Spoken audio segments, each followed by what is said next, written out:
Hello everyone, Wayne from the CERN Earth and Space Center here. In today's video, we're going to be taking a closer look at one of the constellations in our nighttime skies. It's the one you can see right behind me, and that is Andromeda the Sacrificial Princess. There's a great story behind her who we'll talk about a little bit later on this month. But for now, we're going to take a look at some of the interesting deep sky objects that we can find in this group of stars, including one that you don't really need a telescope for, and it's a pretty famous object too.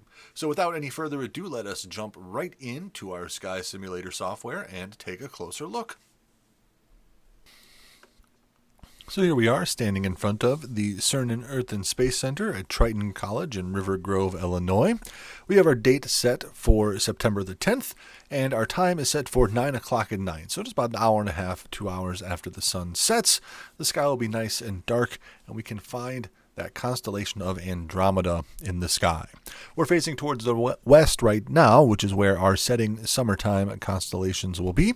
But Andromeda is one of the rising autumn constellations. So we're going to want to turn ourselves around towards the northeast area of the sky here.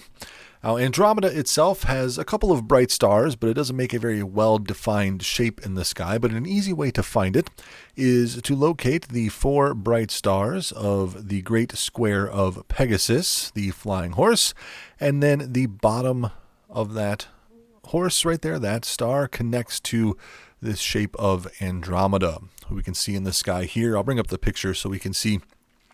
Andromeda is the chained princess. She was going to be sacrificed, but we'll talk about that story another time. Now, Andromeda here takes up a pretty big part of the sky. We can see it is just these few stars making these lines, but the actual official constellation, the area is much larger than that. So it includes everything inside of this red border that we see outlined here.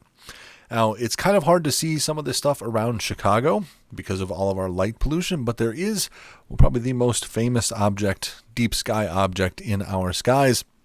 It's visible in this area, and if you get just a little bit darker skies, you can actually see it with the naked eye. I'll make the skies really dark for us by turning off the atmosphere, and now we can see this sort of, well, it looks like a hazy patch of the sky, and that is the Andromeda Galaxy. It's the closest major galaxy to the Milky Way, the galaxy that we live in. We'll zoom in a little bit here and get a better look at it. We can see it does take up a big area of the sky compared to most of the other deep sky objects that we look at.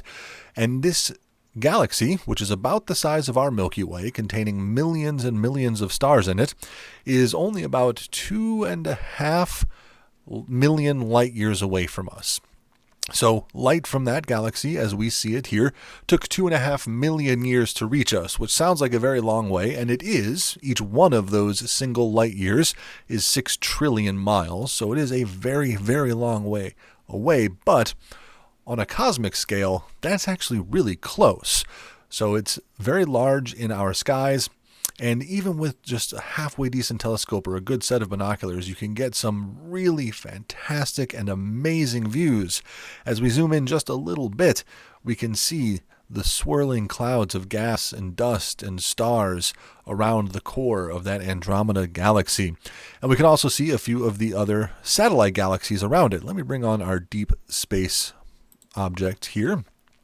So we can see Andromeda Galaxy here in the middle, and then we have a couple of satellite galaxies, M110 and M32, and these are smaller galaxies that are gravitationally bound to the Andromeda Galaxy. The Milky Way has some satellite galaxies as well, but those are mostly visible in the southern hemisphere. They're pretty hard to see from here around Chicago. So if you ever go to South America or Africa or Australia, you can get some views of the satellite galaxies of the Milky Way, the large and small Magellanic Clouds. But Andromeda has its own satellite galaxies, and the interesting thing about Andromeda is most of the other galaxies that we study in the universe seem to be moving away from us. That's how we know that the universe is still expanding, as everything seems to be moving away at the same rate. But Andromeda is different. Andromeda is actually moving towards us. The Milky Way and Andromeda galaxies are on a collision course. They are close enough that their gravities are pulling them together, slowly on a cosmic scale, but pretty quickly actually. They will collide with each other in about 4.5 billion years. They will collide with each other and merge together and form one large galaxy combined of the two.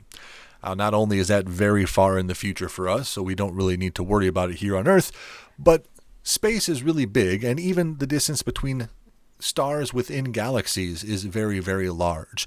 So while the cores of these two galaxies will merge, it is unlikely that there will be any sort of stellar collisions between stars that make up the mass of these galaxies. They will throw each other around a little bit, stuff will move around, but eventually they will settle down over timescales of billions of years and just have one very large galaxy comprised of the stars that were within both the Andromeda and Milky Way galaxies. But again, don't have to pack your bags or anything. That's about 4.5 billion years into the future. Now, there are a couple of other things to see, but that one really sort of draws your eye to it because it is so bright and so easy to find. But one that I really like to look at here is called the Blue Snowball. It's a much dimmer, much harder to see object. It's a bit higher up in the sky, but it's very cool looking. Now we'll zoom in on this here. I like this one. It's a nebula up there in Andromeda, and it looks to me sort of like a big marble up there in the sky. And it's called the Blue Snowball for obvious reasons. It is bluish in color. It looks like someone made a snowball of blue snow in the sky. And it is just a cool looking little object for you to take a look at. And yeah, I really like looking at that one. So those are a couple of the deep sky objects that we can find within the constellation of Andromeda the Princess. And again, the Andromeda Galaxy really takes the cake on amazing things to look at in the sky. It's one of the first deep sky objects that you should really take a look at with any halfway decent telescope. Well, thank you everyone for taking a look at the Andromeda area of the sky with me today, that constellation, including the Andromeda Galaxy. I hope you all enjoyed the video. Remember to like and subscribe for more of our weekly space content. But most importantly, remember to get out there and take a look at your nighttime skies.